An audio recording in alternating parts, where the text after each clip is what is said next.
Hi guys, Jen here. Welcome back for more Fresh Hell. The fresh hell of the day is that we're still talking about non-existent voter fraud because a certain somebody gave a speech last night warning us all that the sky was falling because he still can't get over the fact that something like 7 or 11 million more people wanted the other guy than him in 2020. So we're gonna go through that playbook again. And I just want to cover, for anybody who might be confused about it, all the various reasons why that's not going on.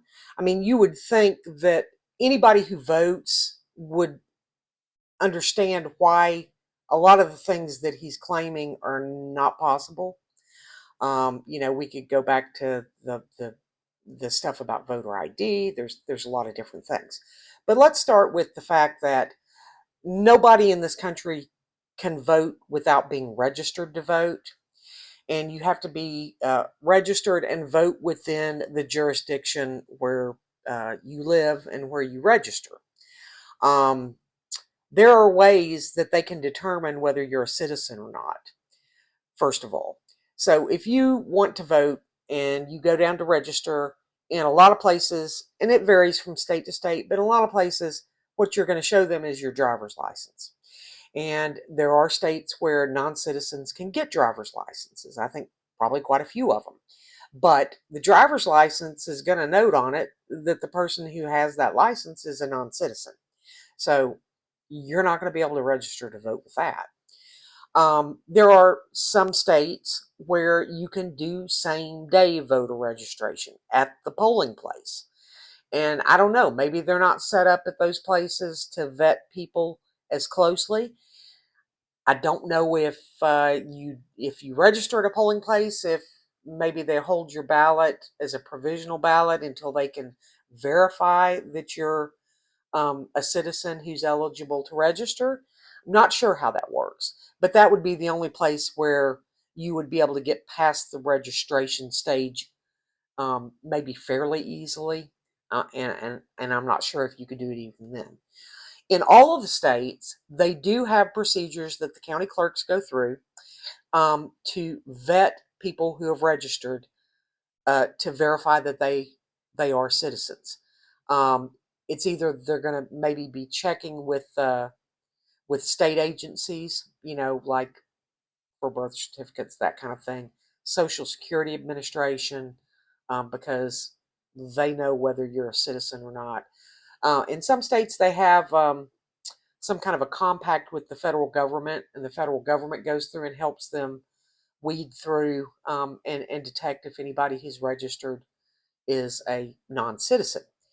But the registration thing is an important thing because we've been hearing these crazy stories now for years about buses pulling up at a polling place. A bus brought people in from out of state and dumped them at the polling place, and they all went in and voted. No, they didn't, because they weren't registered in that polling place because they don't live in that state. No one let them vote. Before the LA mayor's race, you had all these dimwits online. I'm sorry, I should not be derisive like that, but there were people who didn't know what they were talking about online saying, well, California doesn't make you show an ID when you vote, so I'm going to fly out there and vote in the mayor's race. Good luck with that, because you're going to walk into the polling place. They've got a roll book. They've got a roll book that contains the name of every person in that precinct who is registered to vote. And if your name ain't on it, you're not voting. So that's not a thing. And if you get right down to it, the only thing that voter ID would ever stop, the only thing that it's ever going to stop, is somebody impersonating a registered voter. Because, you know, that's the only that's the only thing that where that ID could say, well, the person who's standing in front of me claiming to be Joe Smith is not actually it is actually Joe Smith. Okay. Otherwise, let's say I'm an undocumented immigrant, and for whatever reason, I've decided that I'm going to risk remaining in this country so I can commit a felony by voting when I'm not legally allowed to do so. Um, which, if I'm detected, is going to get me deported immediately. Uh, why I would do this is question number one. There's no money in it for me.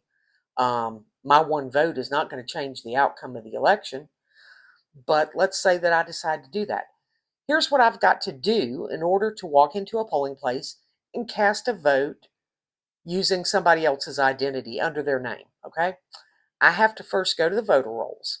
I have to target a person who I'm going to impersonate. It would be best if they're my gender, if they're about the same age, because voter rolls do contain birth dates. I'm not sure if they do everywhere, but they do in a lot of places. So it wouldn't do for me as a 21-year-old to go in claiming to be an 85-year-old man. I'll get caught. So I have to target that person. I have to memorize their address, their name, how to spell it. In a lot of places, I'm not sure if everywhere, but here, I would also need to be able to produce a reasonable facsimile of their signature, because when I get my ballot, I have to sign for it in the roll book. And there are signatures of mine from previous elections where I've requested a ballot. So if I can't sign my name similar to the way I've done it in the past, I might be detected. So you got to do all that. Then you have to go to the correct polling place, because you vote in your precinct. And then you have to make sure that you get to the polling place before the person that you're impersonating has gone and voted.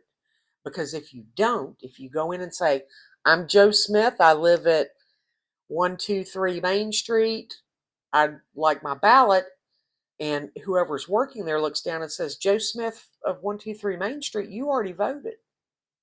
You're caught, right? If you manage to get there before Joe Smith does, and then Joe Smith shows up later on, the person working the poll place is going to say, Joe Smith, you already voted.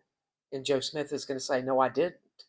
Somebody else came in and voted in my place. Okay, I want you to think about how many times you've heard a story from anybody you know where that has happened to them, or even anybody you don't know, because that would be a big thing. That would be on the local news. That would be on the national news. That would be all over social media if there was a bunch of people going to vote and finding out that they couldn't because somebody had already come in and requested a ballot using their name. It's not happening. Now, on to the next thing that people believe, and there's a lot of people on the left who I hear questioning the 2024 election, and I've heard theories about Elon Musk's Starlink changing votes from voting machines. Okay, that didn't happen. Voting machines are not connected to the internet. They don't have the capability to connect to the internet, exactly for that reason, to prevent tampering. So that didn't happen. The other thing is when you go to vote, in the 2024 election, 98% of the people in this country voted on paper ballots, either with a paper ballot that they marked, that then went through a scanner to tally up the votes, and then that paper ballot went into a locked ballot box. Now, if you voted on a machine, you got a paper receipt where you can verify that the machine has correctly registered your selections. That receipt goes into a locked ballot box. And not in all states, but in most states, there is a post-election audit, partial audit, where they will select a few precincts. They take the ballot boxes that have those paper ballots and or paper receipts. They get those out and they do a hand recount. And then they compare that to the total that came from the scanner or from the voting machines, and they see if they match up. So if you've got a situation where candidate A got 60% of the machine says candidate A got 60% of the vote, candidate B got 30%, candidate C got 10, and then they do a hand recount and it shows no, candidate B got 55%, and that's so far off from the voting machine tally, then they know that something has happened, and that would spark them to do hand recounts of other precincts, maybe all of them. So again, it's very hard to do without being detected. Now, there is one place where it's easier to vote fraudulently, and that is with the mail-in ballots. Now, I don't want you to get the idea that that means that mail-in balloting is not secure, because that's not the case. But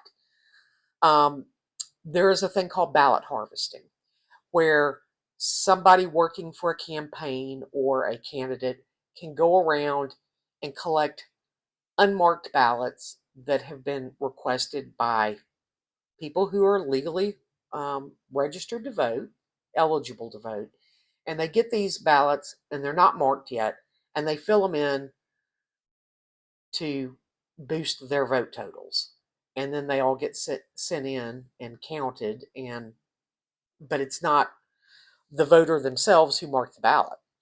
We did have a case like that. I believe it was in North Carolina within the last 10 years. It wasn't a Democrat who did it.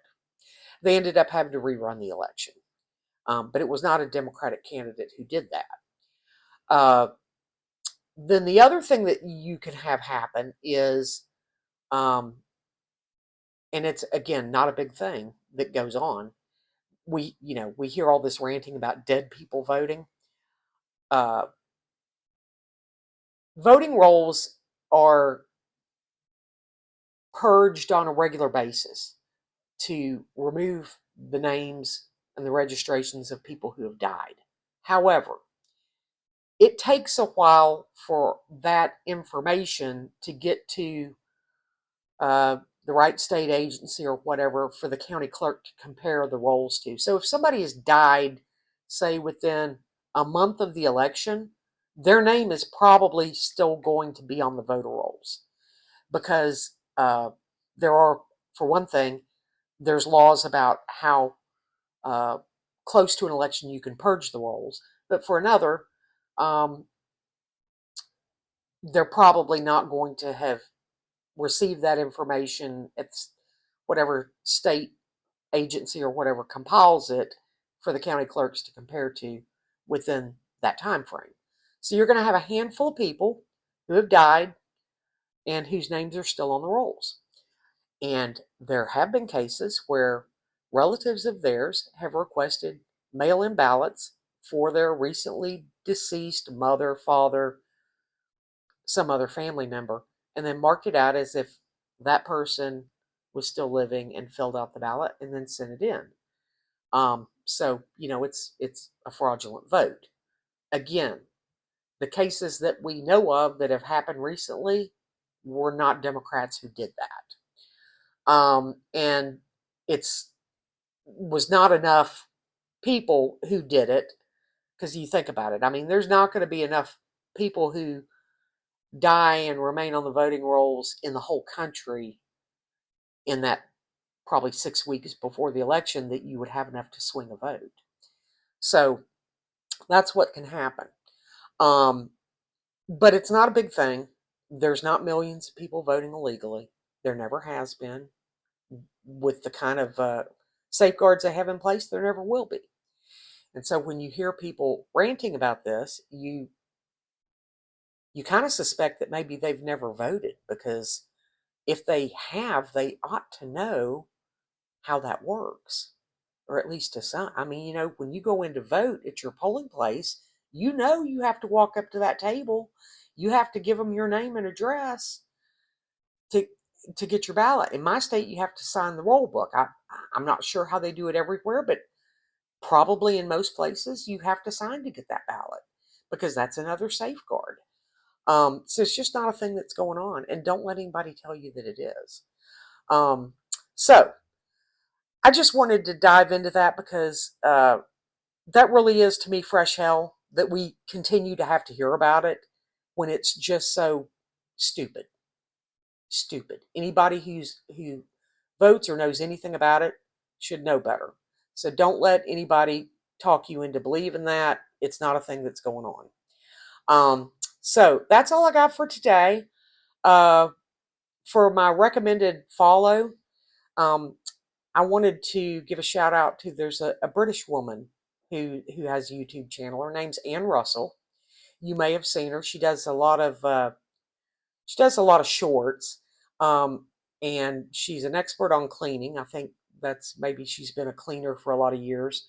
But I really like her stuff because she has such good common sense. I mean, she just she's a no BS kind of lady, and so I enjoy watching her content a great deal. And she has a lot of great tips about cleaning too. So I'll put the link to her channel down below, and I appreciate you watching. If you enjoy the kind of content I'm doing, which I hope I'm getting better at it, um, give me a follow, give me a like, give me a share, do all the things. And thanks for joining me. Y'all have a good one. Bye.